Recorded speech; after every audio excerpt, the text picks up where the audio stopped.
The marble floors of the Palazzo Vecchio echoed with the footsteps of power, but, in the dim corners where shadows gathered like conspirators, truth whispered its most dangerous secrets. Florence, 1513. The city-state breathed with the rhythm of commerce and intrigue, where fortunes rose and fell with the changing winds of political favor. In a modest dwelling near the Oltrarno district, a man sat hunched over parchment, his quill scratching against the silence of exile. Niccolò Machiavelli had fallen from grace spectacularly. Once the trusted secretary of the Florentine Republic, once the man who walked among princes and dictated the fate of armies, he now found himself cast out, suspected of conspiracy, tortured, and forgotten. But it was in this very darkness that he began to see with crystalline clarity the rules that governed the world of men, rules so perilous and yet so fundamental that they demanded to be challenged, understood, and ultimately transcended. The candle flame danced as he wrote, casting shifting patterns on walls that had witnessed the rise and fall of the Medici, the brief flowering of Savonarola's religious republic, and now the restoration of a power that cared little for the idealistic dreams of yesterday.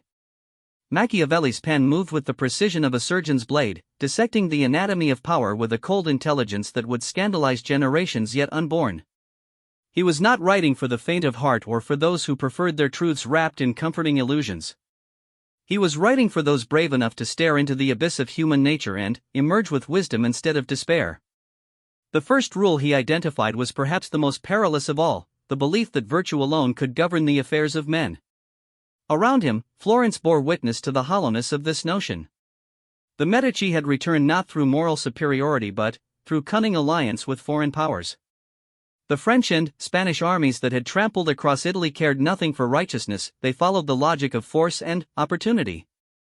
Yet everywhere, Machiavelli saw men clinging to the dangerous illusion that good intentions and noble character were sufficient armor against the storms of political reality. He recalled the fate of Pier Soderini, the former gonfalonier whose very goodness had become his downfall. Soderini had believed that integrity and moral consistency could navigate the treacherous waters of Italian politics. He had trusted in the loyalty of allies, the gratitude of those he had served, and the ultimate triumph of justice. When the Medici pressed their advantage and the political tide turned against him, Soderini found himself swept away not because he was evil, but because he had failed to understand that virtue without prudence was merely elaborate suicide. Machiavelli's quill paused as he considered the implications. The world demanded that good men learn to be strategically cunning, not because cunning was inherently good, but because without it, good men would be devoured by those who had already abandoned moral constraints.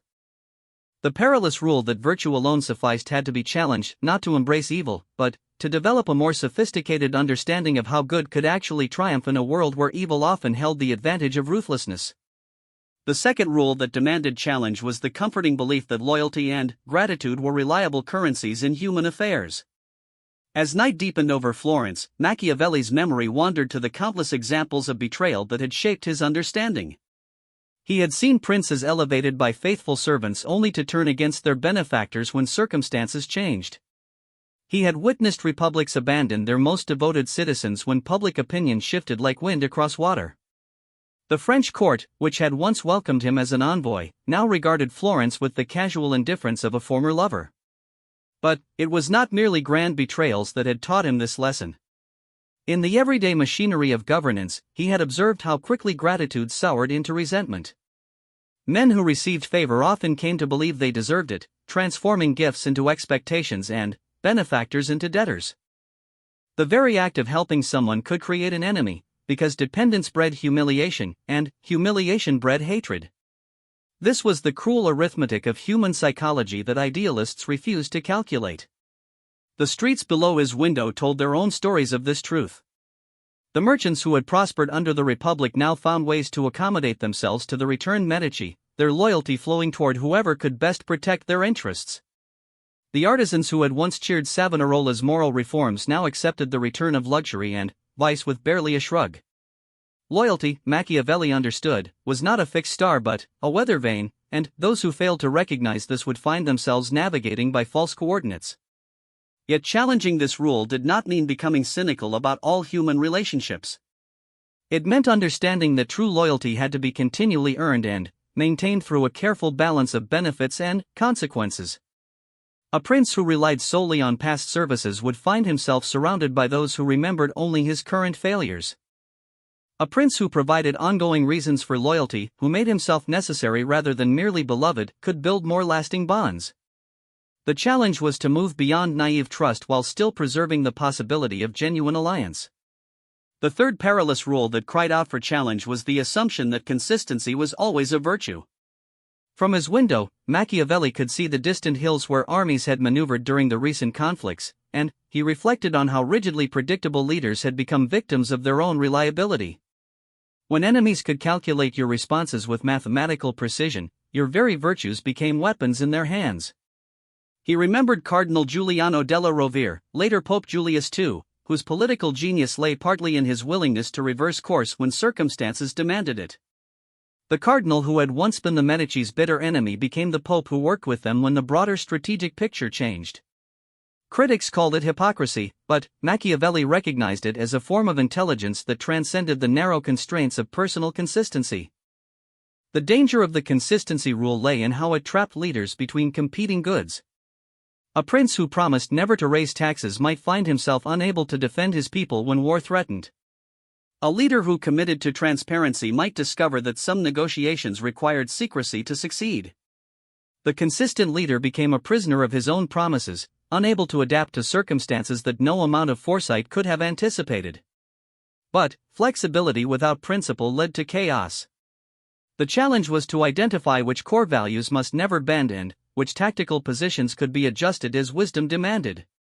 Machiavelli saw this as the difference between being consistently oriented toward good ends while remaining flexible about means, versus being consistently attached to particular means regardless of whether they still served good ends. In the monasteries of Florence, he knew, scholars still copied and recopied ancient texts, preserving wisdom that had survived the collapse of empires. Their consistency served preservation.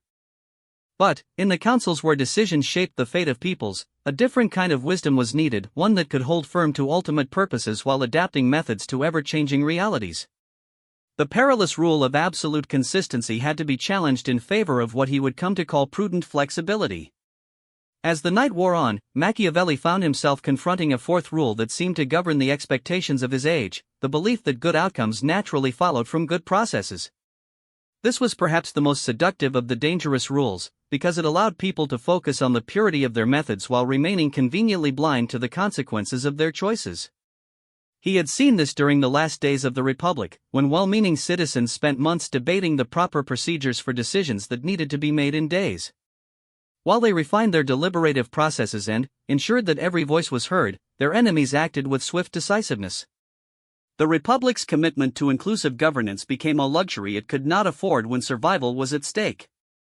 Good processes, pursued without regard for effectiveness, had contributed to the very collapse they were meant to prevent. This rule was particularly perilous because it allowed people to maintain moral superiority even in defeat. They could comfort themselves with the thought that they had lost virtuously, as if virtue lay in method rather than results. But Machiavelli had come to understand that true virtue required taking responsibility for outcomes, not just for intentions. A leader who followed perfect procedures while his city burned was not virtuous, he was self-indulgent. The challenge was not to abandon good processes but to recognize when they needed to be adapted or accelerated to serve their ultimate purpose. Sometimes the most moral choice was to cut through elaborate consultations in order to act quickly enough to prevent greater harm. Sometimes protecting democratic values required temporarily concentrating authority in order to preserve the conditions under which democracy could continue to function. This insight cut to the heart of what would make Machiavelli's teaching so controversial. He was arguing that the highest morality sometimes required appearing to act immorally. The good leader might need to break lesser rules in order to preserve greater ones. This was not a license for tyranny but a recognition that moral leadership in an imperfect world required moral sophistication, not moral simplicity. The fifth perilous rule emerged as he considered the fate of many idealistic leaders he had known, the assumption that appealing to people's better angels was sufficient to motivate necessary action. Around him, Florence provided daily evidence of how this assumption led to disappointment and failure. The same citizens who had enthusiastically supported reform when times were good proved remarkably adaptable when the Medici offered them stability and prosperity at the cost of political freedom. Machiavelli had observed that people were indeed capable of nobility, but only under the right conditions. Without appropriate incentives and constraints, even good people would drift towards selfishness. Without credible consequences for bad behavior, even moral people would gradually compromise their standards. The leader who assumed that appeals to virtue alone would sustain good behavior was setting himself up for betrayal and his people up for corruption. But this did not mean assuming the worst about human nature.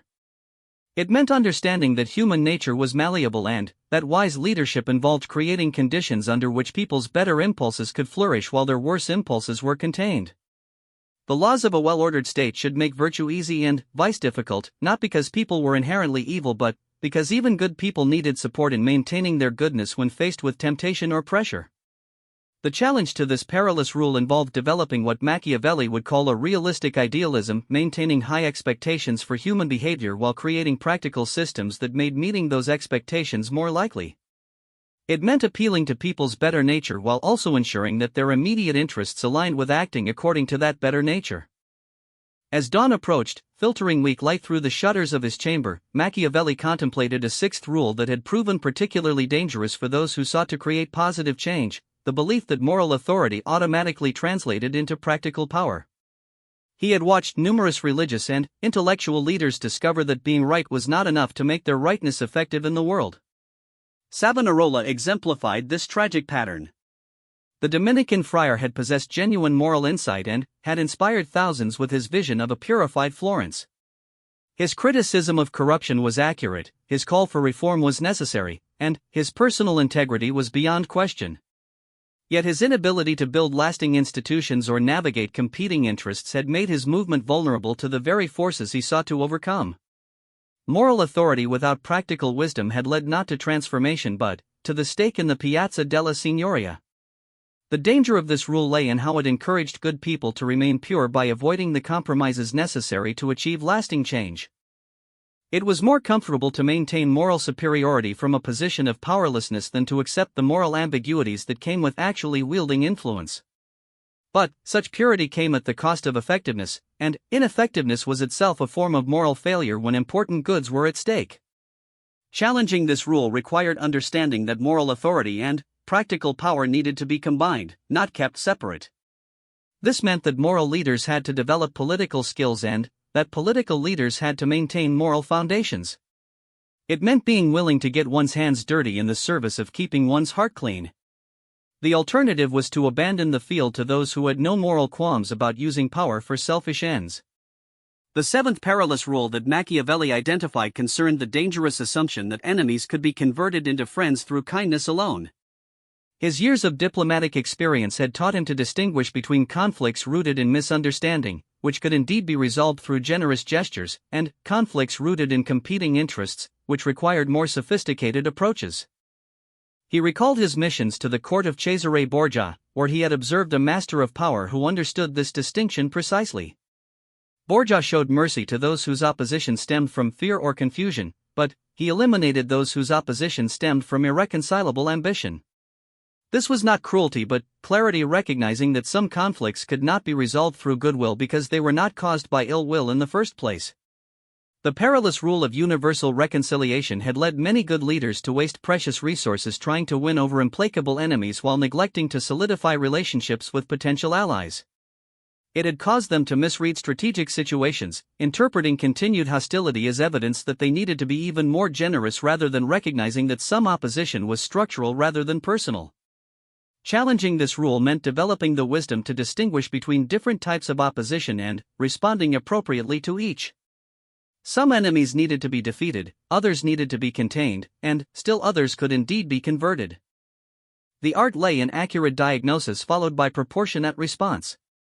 Kindness was a powerful tool, but, like any tool, it was effective only when used in appropriate circumstances. The eighth rule that demanded challenge was the comfortable belief that following established precedents was inherently safer than innovation. Throughout his career, Machiavelli had watched leaders cripple themselves by assuming that whatever had worked in the past would automatically work in the present. They failed to recognize how changing circumstances might make traditional approaches not merely ineffective but actively harmful. Florence itself embodied this pattern. The city-state's traditional methods of maintaining independence, playing larger powers against each other through careful diplomacy, had worked for generations. But, the emergence of unified nation-states like France and Spain had fundamentally altered the strategic landscape. The old diplomatic games that had once preserved Florentine autonomy now served mainly to advertise the city's weakness and isolation. The danger of the precedent rule lay in how it disguised fear of responsibility as respect for wisdom. Leaders could comfort themselves that they were following proven methods, even when those methods were proving themselves inadequate to current challenges. Innovation always carried risks, but, in rapidly changing circumstances, following precedent carried equal or greater risks, the risk of becoming irrelevant.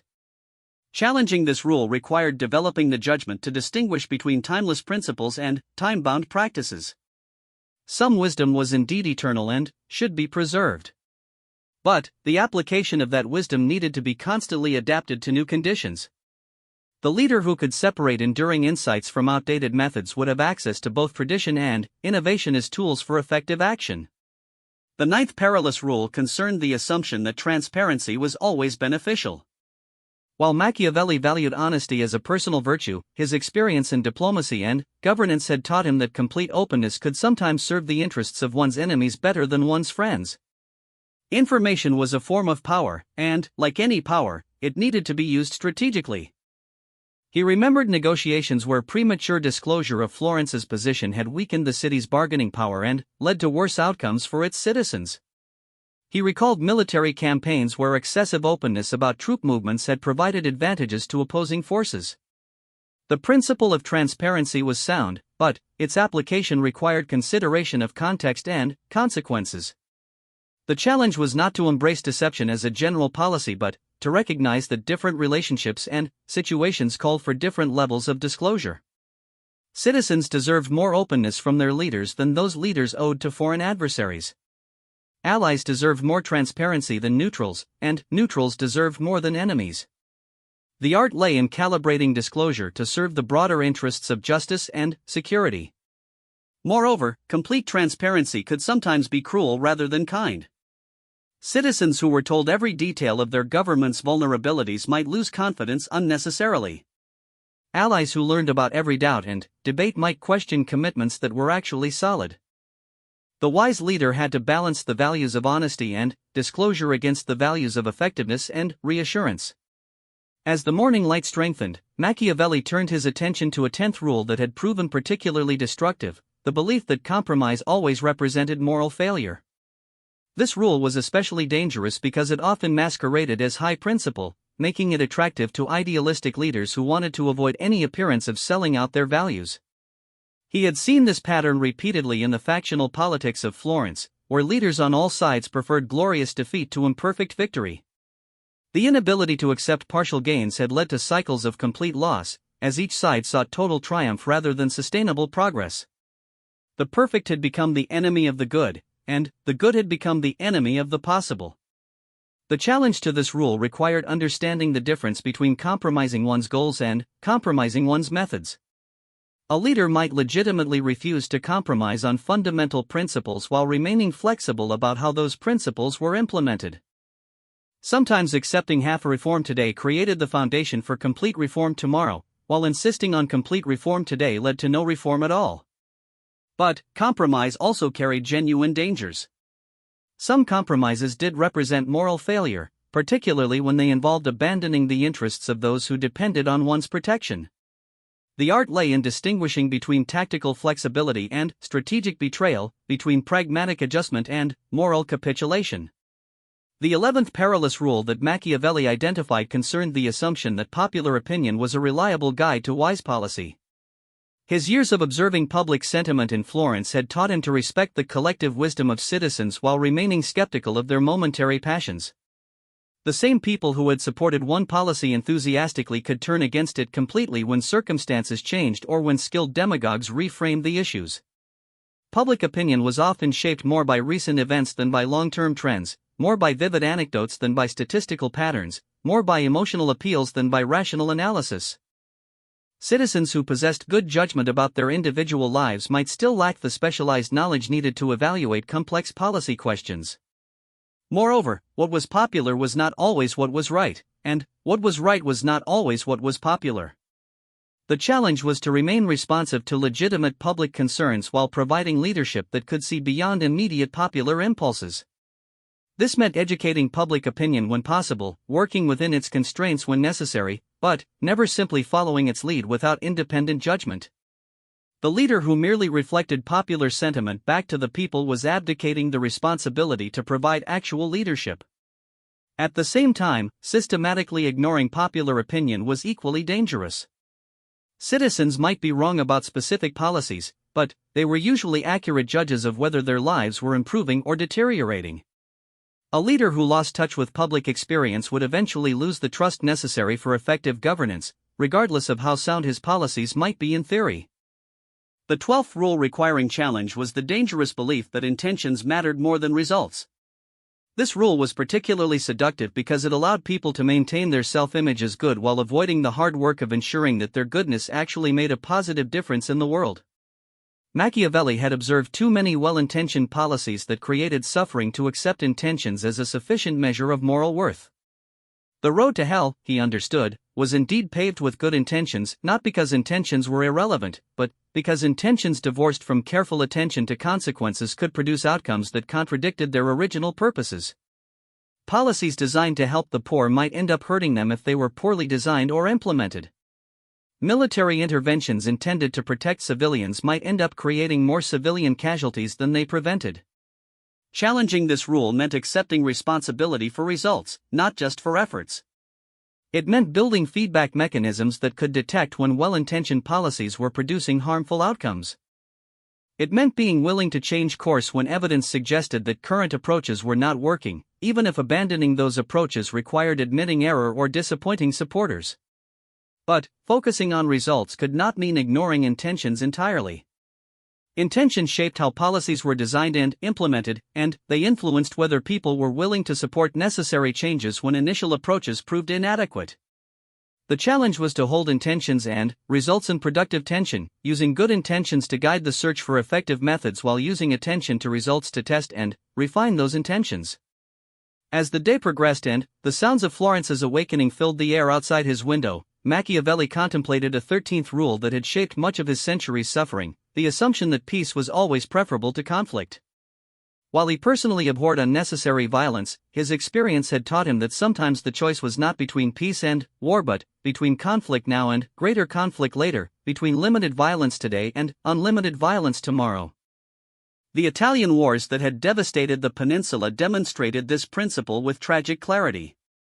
The various city-states and foreign powers had repeatedly chosen temporary accommodations over decisive resolution of their conflicts.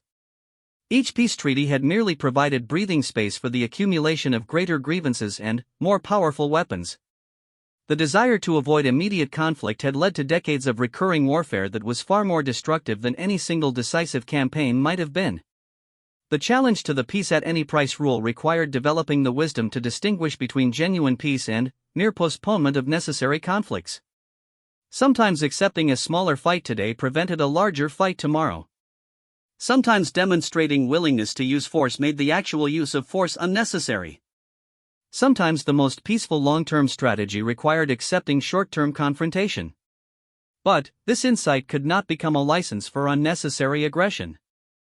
The presumption should still favor peaceful resolution of disputes, but that presumption could be overcome when peaceful methods were clearly inadequate to address serious injustices or when accommodation only encouraged further aggression. The art lay in accurate assessment of when conflict was truly necessary and in ensuring that when force was used, it was used proportionally and effectively. The 14th Perilous rule concerned the comfortable assumption that complex problems had simple solutions. Machiavelli had watched too many leaders embrace appealing simplicities only to discover that their simple solutions created complicated new problems. The appeal of simplicity was understandable; it made communication easier, decision-making faster, and responsibility clearer. But reality was often irreducibly complex, and attempts to impose artificial simplicity on complex situations usually failed. This pattern was particularly visible in economic policy, where leaders repeatedly sought single interventions that would solve multiple problems simultaneously. They wanted policies that would increase prosperity while reducing inequality, strengthen security while preserving freedom, promote innovation while maintaining stability. When such policies failed to deliver everything promised, the typical response was to blame poor implementation rather than acknowledge that the original expectations had been unrealistic. Challenging this rule meant accepting that most important problems required multiple, coordinated interventions sustained over long periods. It meant building tolerance for ambiguity and uncertainty rather than demanding premature closure. It meant explaining complexity to public audiences rather than offering false simplicities that would ultimately disappoint. At the same time, the leader could not use complexity as an excuse for inaction or indecision. The fact that problems were complex did not mean that they were unsolvable, only that their solutions would be correspondingly sophisticated. The art lay in finding ways to act decisively within uncertainty while remaining open to new information that might require course corrections. The 15th and, perhaps most fundamental rule that Machiavelli saw as requiring challenge was the belief that the world was inherently fair and that virtue would be automatically rewarded while vice was automatically punished. This belief was dangerous not because it encouraged virtue needed encouragement, but because it discouraged the vigilance and strategic thinking necessary to make virtue effective in an unfair world. The history of his own time provided overwhelming evidence that the world was not inherently just. Good people suffered while evil people prospered. Virtuous leaders were overthrown while corrupt ones maintained power. Peaceful cities were conquered while aggressive ones expanded. The universe seemed to operate according to principles that had little to do with moral merit. But recognizing the world's unfairness was not the same as accepting it. Indeed, understanding how unfairness operated was the first step toward creating systems that could promote greater fairness. If virtue was not automatically rewarded, then virtuous people needed to become skillful at creating conditions under which virtue could triumph. If vice was not automatically punished, then good people needed to develop the capability to impose appropriate consequences on wrongdoing. The challenge to this rule involved what Machiavelli would come to call armed virtue, goodness that had learned to protect and advance itself in a dangerous world. This was not virtue compromised by expediency but virtue made effective through intelligence. It was not goodness that had abandoned its principles but goodness that had learned to implement its principles strategically. As evening approached and the shadows lengthened across his chamber, Machiavelli reflected on how these 15 perilous rules interconnected to create a web of dangerous assumptions that trapped well-meaning people in patterns of noble failure.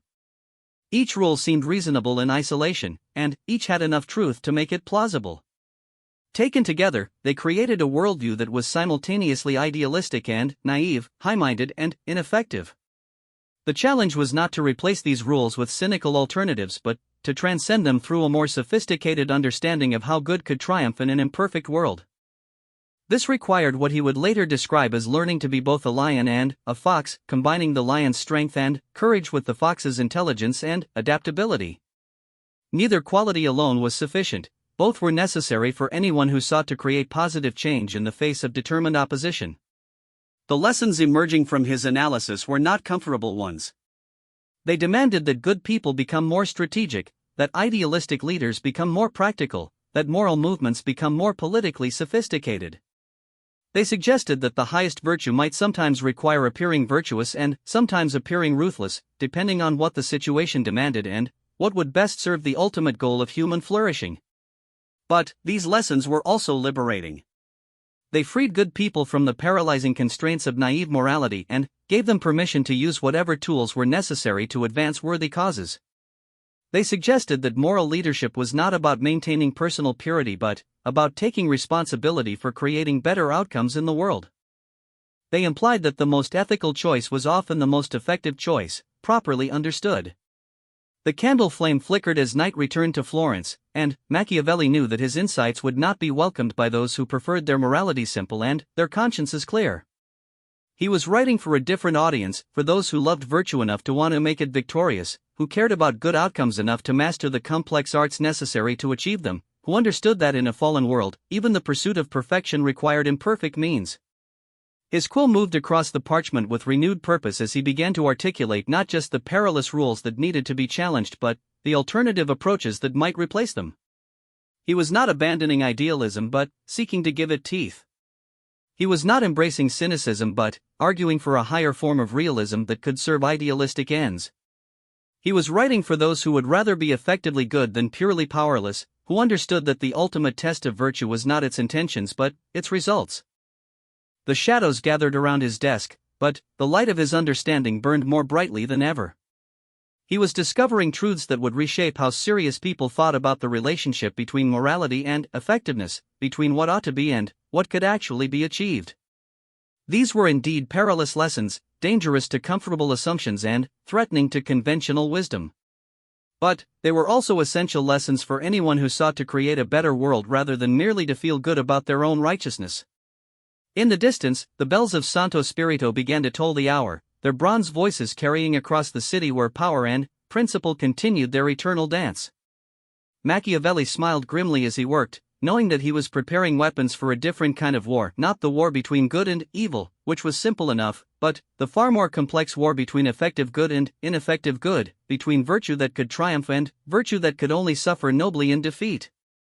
The night was still young, and there was much more work to be done.